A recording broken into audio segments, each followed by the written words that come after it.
Hi there, Chris here with another fresh tip for you all. In this video, we are going to continue our work on Sigvald the Magnificent, Prince of Slannesh. We're going to work on his shield in this video. You can see here we have it left in sub-assembly, and here is a look of it after it's been primed using Stanores Gray. A bit of a challenge because it is the same hue as regular plastic, so you do have to be a little bit careful just not to over-prime. We're going to use Pallid Witch Flesh to get us started. I'm just going to use my detail brush with a little generous amount of water in it, and we are basically going to apply this into the main face of the shield, as it were. And we're going to do something kind of fun here on this little bit. Something a little bit of a departure from the rest of the model, but here with this, we're just going to be applying multiple coats, as this is the base coat. And here you can see we've applied, this is about 2.5 layerings onto the surface here. And again, it really brings out that symbol in the center. Shyish Purple is next, and we're going to use this straight out of the bottle, and we're going to fill in the entirety of the symbol here. Now, the reason I use this purple instead of, any other color here, basically, is because I want something with a little bit of color to it. It's going to show through, and it's really just more of a sketch here that I'm creating. And I'm also going to follow around the outside of the perimeter, but using the symbol itself as my guide. And what we're going to do here is something that I've done on other models as well that are kind of chaos inspired and everything like that, is I'm going to do it in the eyeball. So that's the whole reason for the purple, because it's going to be a purplish eye here. At least initially, that's the way I started out. And I'm just slowly building out that shape. Again, I wanted the overall iris of the eye to encompass most of that symbol there. And also the other thing to pay attention to is the way the orientation of the symbol in relation to the rest of the eye, and that will dictate, basically how you're going to lay color down. Celestra Gray with a little helping of medium here, basically a 1-to-1 kind of ratio. And with this, I'm going to use a nice sharp detail brush here. I'm going to mark out 4 coordinates in the iris, and this is going to help me basically lay out how I'm laying these what is it called in the eyeball? The little striations that help, to define the color in the eye. You know what I'm talking about. These little, when you really look at an eyeball, it's got these little striations. And so basically with the 4 coordinates here, it just kind of allows me to refine how I'm laying these little hash marks down. And I'm also trying to go the entire perimeter of the eye. So I'm trying to push it right to the very border of the eye. It also looks a little funny because we're running over the symbol, but that's fine because the symbol's going to get color later on. And then here again, I'm just drawing more towards the center. I'm not too worried about where the pupil will be, as we're going to fill that in with color later on. So I'm just building more intensity towards where it gets closer towards the pupil, right? The iris, the pupil, yeah. And here you can see, after I've built up and created some texture here and brought it to a fairly uniform type of look, we're going to come in with some Othran Gray. And with this, we're going to thin this down, I do believe, with a drop of Lamian Medium. Just a bit of basically a 1-to-1. And then we're going to switch back to our detail brush and then begin creating more of these little hash marks, but being more deliberate to lay it on the lower half of the iris detail. As you can see, the symbol where the little moon is just off to the left, that is kind of like the horizon mark. So where we're highlighting here is basically where light would kind of gather if this was, being lit from directly above. So that's why I'm trying to be fairly careful and being mindful of how I'm orienting the eyeball itself. And here I'm just catching some of the upper portion again. I'm also using some reference photos of eyeballs so that I'm laying the color down in an appropriate sort of fashion. Here we're going to quickly just jump into some Black Templar, because here I just wanted to simply start laying out where I want the pupil to be. And here you can see it's kind of off center. It looks pretty center, but it's actually kind of off a bit. And so I do end up correcting and, refining how that looks. And there it is. It's basically just, drawing it in essentially with my detail brush. Next, we're going to come in with some White Scar, slap a little bit onto our palette, just the dampness of the brush to thin the color out ever so slightly. And this is to lay in the really fine highlights on the bottom portion of the iris itself. And here I'm just being very deliberate, but I'm pushing the color closest towards the pupil itself. Again, here I'm going to go in this upper portion.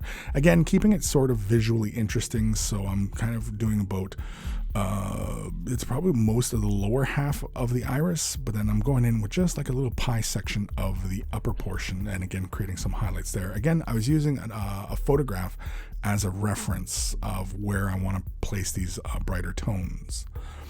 Vulpus Pink is next with some contrast medium to thin it out, and we are going to begin adding some color to all this now. So basically with this, you can see here was 2 drops of medium, 2 drops I believe, and just a little bit in the brush, and then I begin laying this out. And I don't apply this over the entirety of the eyeball. I just basically begin kind of picking out like almost like a pie shape, like pizza pie kind of shapes here, and I'm just kind of laying them out, where I'm just kind of feeling it. And with this color being very thinned out like this, we can slowly build up to our intensity. Here you can see I hit some of the areas where I had laid the pallid witch flesh. I'm not too worried about that because we're going to do something for that very soon anyway. So here, and as we build out towards the outer edges of the iris, we are building more intensity in color. So I'm allowing more of the deeper color to reside as we get further out from the center. So anywhere where it's fairly bright, we're not too concerned. Again, we just want to look for a slight shift in color. We're not looking for, a massive shift there. Here we are laying another layer down. I believe this first layer was dry, and then we're going to apply some more here. And again, we're just looking to get more intensity built towards the outer edges of the eye and allowing it to stay brighter and towards the center where we can see most of the details. And again, this is about the easiest way to go about this rather than mixing color and drawing the eye and, being mindful in that regards. This is a fairly fast way of going about this. We're going to use 2 drops of medium, contrast medium, and 1 little helping of Talisar blue contrast. And with this, we're going to fill in a majority of the other areas. I do want to have the eye with that slight mix of magenta and blue, but I also want more of that blue, and I want more of these colors. I did also consider doing a rainbow effect in the eye as well. I had considered that, as it would be, kind of fun, really. But I decided just on the blue and magenta, as we do have other elements on the model that are in this kind of blue and magentas. And so, again, it's just more of a, here you can see I'm just simply feathering off some of that excess color in towards that center. You can see, again, when we lay it down, if you're fairly quick about the feathering, you can create some really interesting gradients in there. Here you can see is another layering.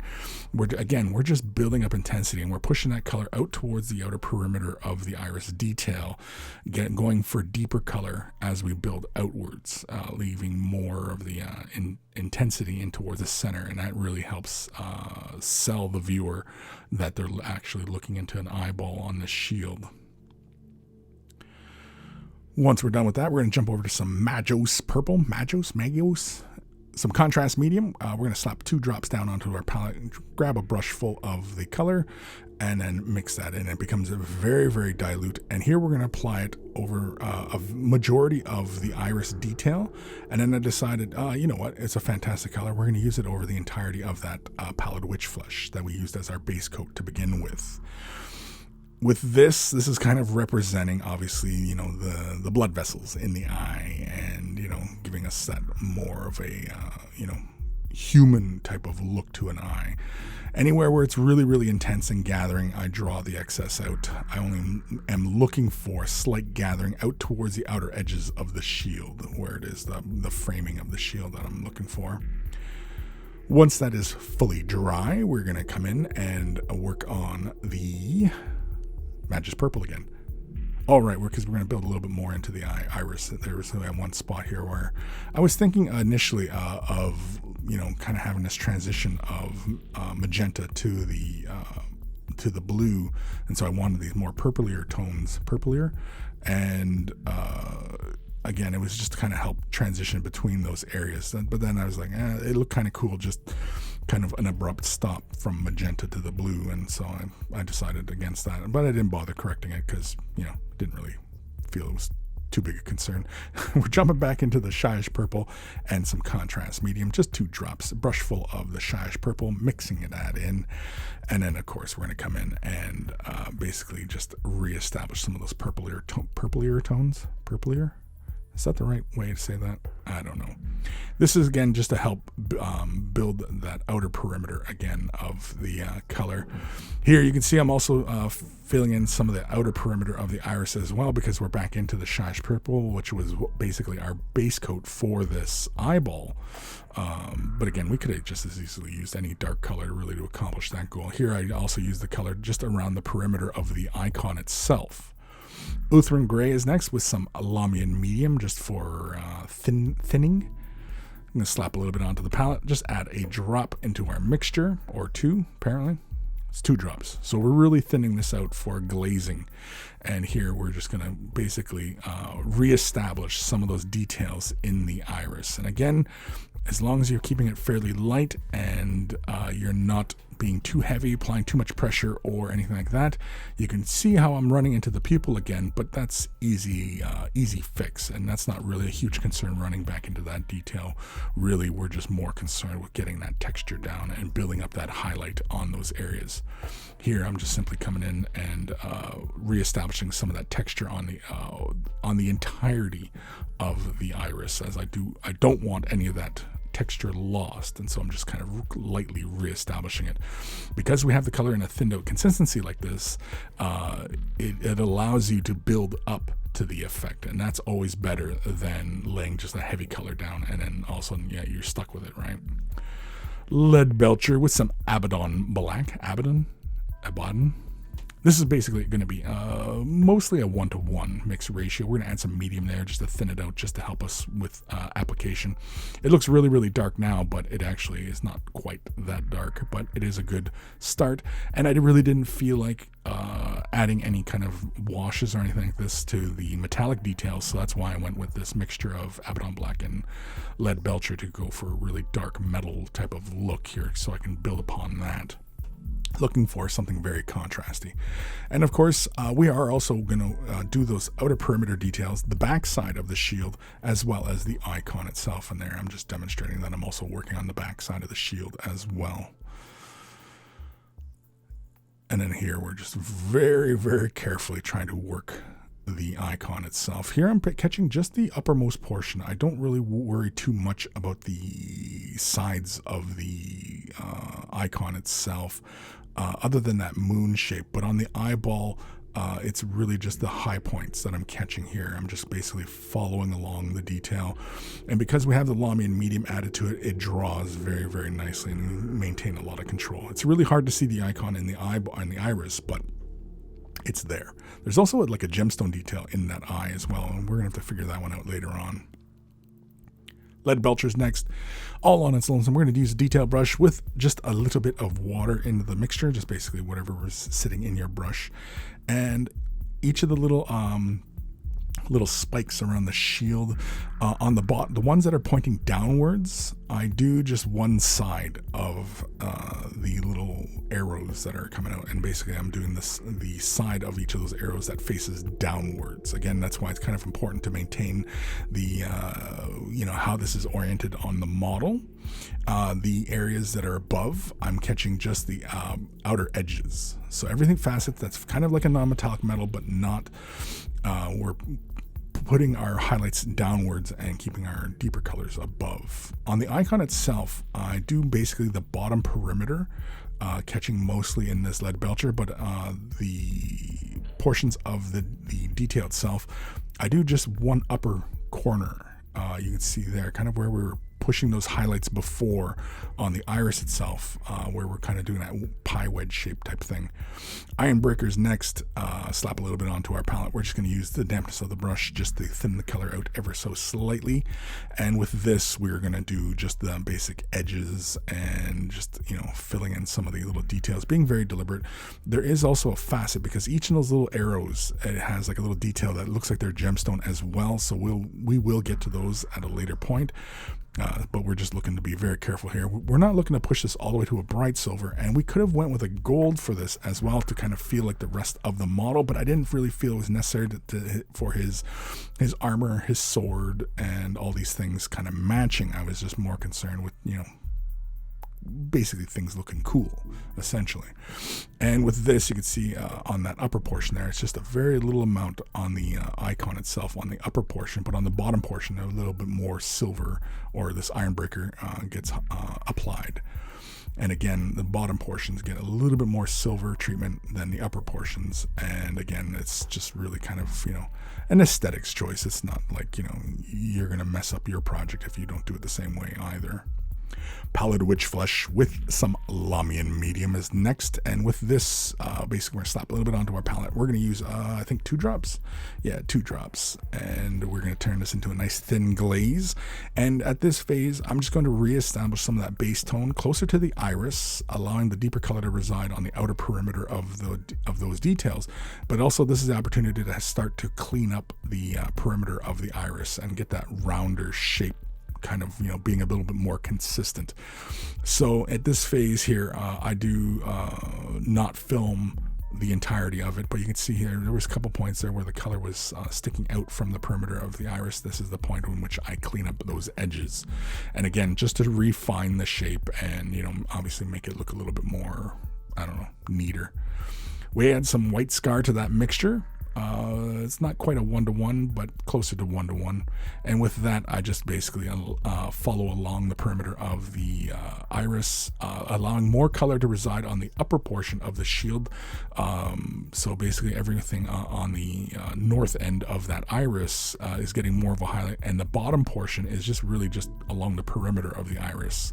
But the white fields above the eye, on the north part of that eye, get a little bit more highlight because, reasons.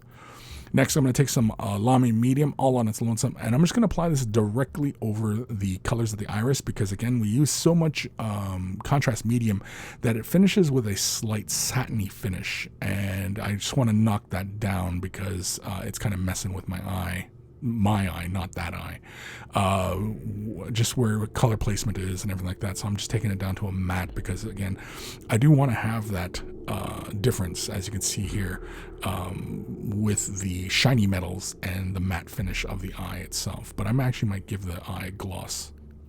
Here I'm just simply taking some white scar, laying a little bit of a white dot close to the pupil, where that light would gather, and I'm going to apply a slightly larger dot on the pupil itself. And again, this is kind of off to the side of the where the light sourcing would be. Actually, probably should be a little bit more like a 10, 11 o'clock position on there, but we'll leave it there, and it looks fine. And again, you can see I just refined those little highlights there on that eyeball, but that is the shield.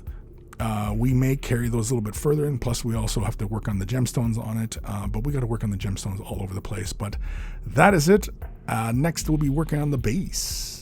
Big thank you to my patrons. Without their support, these videos would not be possible. If you're considering Patreon support, click the link in the description below, and a huge, huge thank you to everybody who does. Without you, this would not be possible. Take care of those brushes, and they will take care of you.